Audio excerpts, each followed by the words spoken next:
ગુજરાતી હું છું વિધિ વાત કરીએ અગત્યના સમાચારની ચારધામ યાત્રાએ ગયેલા અનેક ગુજરાતીઓ અટવાયા છે ગંગોત્રી યમનોત્રીમાં ટ્રાફિકના કારણે લોકોને ભારે હાલાકીનો સામનો કરવો પડી રહ્યો છે રાજકોટના પણ અનેક યાત્રાળુઓ અટવાયા હોવાના સમાચાર છે ટ્રાફિક વધતા 1 કિલોમીટર સુધીની લાંબી કતારો ત્યાં લાગી ગઈ છે યાત્રાળુઓ પૈકી 80% ગુજરાતી અને સૌરાષ્ટ્રના વતની હોવાની જાણકારી છે ઉત્તરકાશીથી 35 કિલોમીટર દૂર 15 કિલોમીટર લાંબો જામ સર્જાયો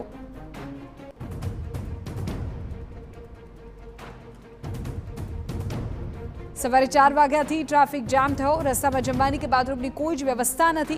યમનોત્રીના પણ દર્શન ન કરી શક્યા હવે ગંગોત્રીમાં પણ આવી જ હાલત અત્યારે સર્જાય છે ચારધામ યાત્રાએ ગયેલા અનેક ગુજરાતીઓ અટવાયા હોવાની વિગતે દિવ્યાબેન આપણી સાથે ફોનલાઈન પર જોડાયા છે કે જેઓ પ્રવાસી છે દિવ્યાબેન અત્યારે તમે ક્યાં છો અને શું સ્થિતિ છે ત્યાં અત્યારે ઓકે અમે યમનોત્રીના દર્શન ઉપર જઈ આવ્યા પણ કરી નહીં શક્યા ભીડને લીધે અને પછી ગંગોત્રીના દર્શન થઈ ગયા આરામથી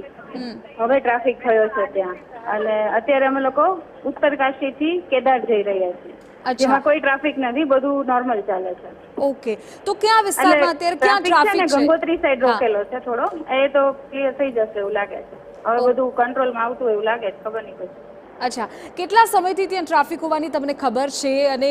ત્યાં પણ ગુજરાતીઓ ફસાયા હોવાના સમાચાર અમને મળ્યા હતા તો ત્યાં તેને લઈને કોઈ તમને ખ્યાલ છે ખરા કે સિંગલ પટ્ટી રસ્તો હોય ને મેમ એટલે એ લોકોએ એક સાઈડ ટ્રાફિક રોકેલો હોય આગળ રશ ન થાય કે કોઈ દુર્ઘટના ન થાય એટલે અચ્છા અને થોડી પબ્લિક રજીસ્ટ્રેશન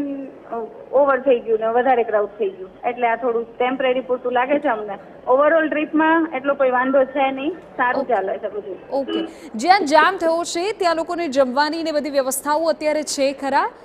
ના ત્યાં નથી પણ મોસ્ટલી લગભગ બધા પોતાનું કિચન કેરી કરે છે એટલે એટલું પેનિક કંઈ છે નહીં અચ્છા અને તમે કેટલા ગુજરાતીઓ સાથે છો દિવ્યાબેન અત્યારે અમે લોકો 14 જણાનું ગ્રુપ અચ્છા અને બધા સેફ છો ને હા બધા છે ઓકે અને અત્યારે કઈ જગ્યાએ છો તમે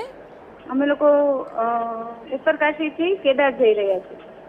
ઓકે ઓકે અને આ જે ટ્રાફિક જ્યાં થયો છે તેની પાછળ શું કોઈ રીઝન આવી રહ્યું છે લોકોનું ક્રાઉડ વધી ગયું છે એટલે ક્રાઉડ વધારે છે પ્લસ સિંગલ પટ્ટી રોડ હોય ને મોટી મોટી બસો આવીને ટ્રાફિક વધારે કરે છે બાકી ટ્રાવેલર ને નાની ગાડીઓ તો આરામથી જતી રહેશે એટલે એ લોકોએ ટ્રાફિક મેનેજ કરવા માટે થોડી જગ્યાએ ટ્રાફિક રોકેલો છે કે મોટી બસો આરામથી જતી રહે પછી બધું હળવું કરી નાખે ઓકે ઠીક છે આભાર દિવ્યાબેન તમે અમારી સાથે વાત કરી દિવ્યાબેન અત્યારે કહી રહ્યા છે કે તેઓ જેમની સાથે છે અત્યારે સેફ છે પરંતુ સિંગલ પટ્ટી રોડ અને ઓવર ક્રાઉડના કારણે રસ્તામાં જામની સ્થિતિ સર્જાઈ હતી પરંતુ ધીરે ધીરે ટ્રાફિક ક્લિયર અત્યારે થઈ રહ્યું એવું લાગે છે પરંતુ જ્યાં જામ છે ત્યાં સ્વાભાવિકપણે અત્યારે લોકોને ખાવા પીવાની કોઈ વ્યવસ્થાઓ નથી પરંતુ જે લોકો પોતાની સાથે લઈને આવ્યા છે તેનાથી અત્યારે